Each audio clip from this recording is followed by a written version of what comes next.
Congratulations and felicitations. Okay, here comes the first round. Boom. And Jeez, that was just boom. unnecessary. You kidding me? You can't be out of range? What? Greetings and felicitations, YouTube. Jarl of the Appian Way here. We've got a Thracian host led by Enspy versus an Argos army led by none other than Noxy. These are some of the most outspoken and youngest Total War players I know. But I do love them both so much.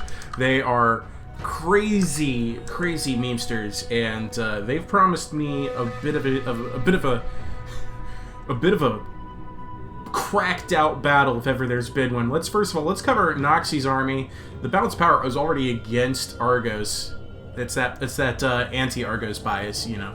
Anyway, they both have about even army numbers, but it's Diomedes versus the Defender Veteran Hero. Argos has brought along a Renowned Axeman, a pair of Spartoi for heavy infantry.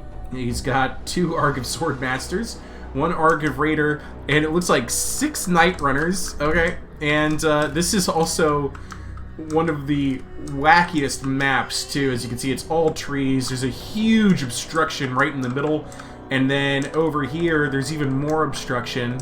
Two rockways here for a raised area where our Thracian host is currently passing. We've got Sons of Streamin. These are a pair of the unbreakable units of the Thracian army. We've got a pair of Devoted to Zalmoxis, which are, man, they've got some abilities. What is this? Titanismos. For 30 seconds around self, minus 10% melee attack and melee defense. Okay. They have a Last Stand Berserk with an extra 20% melee defense. And they've got 2 Warriors of Pangaeon. See, these guys are the ones who wear the wolf pelts and horns and goat antlers. It's just damage 155 on an axe-charging, armor-piercing unit. That's 34 armor-piercing damage that causes fear and has a furious charge, which inflicts additional flanking penalties to enemy units when charging from the front rather than just from the flank. Okay, got it. Defender Veteran Hero, we know about them. And then out here we've got 6 War Chanters. Okay, I know very little about these guys. These guys also have that Titanismos. And a flanking attack improved. Increases the bone effects when this unit is attacking another unit from the sides or from behind. Medium infantry, 48 speed, 31 melee attack, 27 melee defense, 96 damage with a bonus versus large. A bonus versus large of 10 on a 4.5 second attack interval, so we're going to be looking at really about damage more closer to 120. 116, 120, somewhere in there. So, let's just get right on into it. This is, I really don't know what to expect. So yeah, Night Runners. These guys have Vanguard deploy and Stalk. They were already forward deployed a little bit here into the trees, but it looks like Noxy's actually just kind of arraying them to deal with an ambush from an attack that comes this way, which it looks like an attack will come from that direction, but will it happen in such a time that it will make a difference? Because right now, and Argos doesn't know this, the Thracian host is divided. It's split. He can't see the War Chanters yet. They're not hidden. You don't see the eye marker, but you could tell. You can tell by the shadow areas on the mini-map that I'm imposing on the bottom right corner that they are still in a shadowed area, and you can't see them yet because of their when you see like the red indicators for the individual models in the unit, that's when they pop up. Okay, so we do have sight now on one of the Sons of Streamin, and I think no, the Defender Veteran is still in too. Oh, we are about to just go right on into it. It's in the trees. The foe has sighted Here we go. your hidden units. Hidden units have been spotted. Let's see where that was. That was... Oh, the Argive Raiders got spotted, but they're going to get charged by Sons of Streamin. They'll do just fine against the Argive Raiders. They might have problems with the Argive Swordmasters. We're also charging in here. Here comes the Spartoi and Renowned Axeman. Yep, the Warriors of Pangaeon are coming in here. Zeus's Wrath activated on the Warriors of Pangaeon by Diomedes. Very good timing. The Night Runners are going to go ahead and try and get in here and try and sneak around and get around behind the Thracian forces. One of them has stayed behind. It's about to get spotted. Look how close the War Chanters have to get before this unit is detected. It's only just now been discovered, and is he going to take the attack, or is he going to move on? Because it looks like Noxie didn't see this coming. Yeah, he's going to get rear charged. Big problem, big morale hit. Boom! Titan Nismos activated all over the place. But I don't know that it's going to make a big difference, because what has happened here is still, like I kind of said earlier on, the two forces clashed before the reinforcing section could get here. It's all about the War Chanters and how quickly they can make it to the rest of the battlefield. Because I'll tell you what, the Thracian elites over here are in a ton of trouble. Yeah, a lot of them are unbreakable units or will berserk out and fight to the last, but not all of them. Where's Pangaeon? Pretty much handled at only 35 kills, and this one with only 44.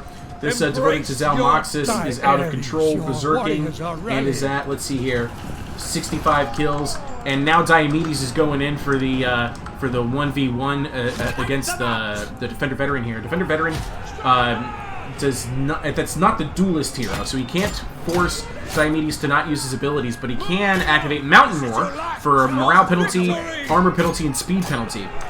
And then there goes all of the Night Runners. They realize that there's a huge flanking assault here from the War Chanters, so the Night Runners are going to go and try and be a part of it. That Night Runner did regroup off into the distance. Diomedes activating his Aristei. He's very good about getting that ability active. And there goes what's left of that Spartoi. It's going to go berserk as well.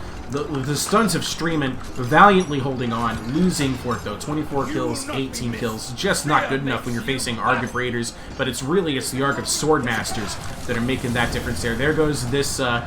what's left of that Warriors of Pangaeon, it's shattered. Here goes the other hero's Aristea, and we're back down to a duel. Momentarily, the advantage is in the favor of the Defender Veteran, but that's not going to last, because there goes Diomedes. He is having a field day. But look at this, the War Chanters are all now here in force, and they're overwhelming what's left of the Night Runners. I don't think they can overwhelm what's left of like the Argive Swordmasters are just going to be a terror. And regardless, as you can see, some of the War Chanters are already done. They're already trying to get out of here. They did break another Night Runner, but they're routing with them, as you can see. And there goes another Night Runner. Okay, and the wave of War Chanters continues. They're pushing their way through the trees. They're getting in here now. They're going to try and deal with the Argive Raiders who have showed up. Everybody's showing up to party time Diomedes versus Defender Veteran hero. Holy cow, look at this, just some massive bodies. The Spartoi are doing everything they can to beat bouncers to this exclusive dance by pushing all of the War Chanters out. Look at them all. This is pretty phenomenal, but it's also ripe for getting rear attacked if, I mean, I doubt that that Night Raider is going to get reactivated. But it is now just one giant blob. All we need are some good abilities to be used. The War Chanters do have the Titan Nismos. They could activate it here. And that would be a big hurt to some of these units. Not to the Argive Swordmasters, but here we go. Dread of Ares activated. Somebody's throwing javelins. I think some of the Argive Swordmasters got a oblique javelin attack on that regrouped War Chanter. Yeah, it's just one big giant blob. There it is. The Thracian forces just took too much damage. I was not expecting this army comp at all. Oh man, look at this. So yeah, it looks like for most kills it's going to be the Spartoi. 1425 did pay for itself. 1020. The poor Argive Swordmasters not getting a piece of anything valuable enough. And let's see here.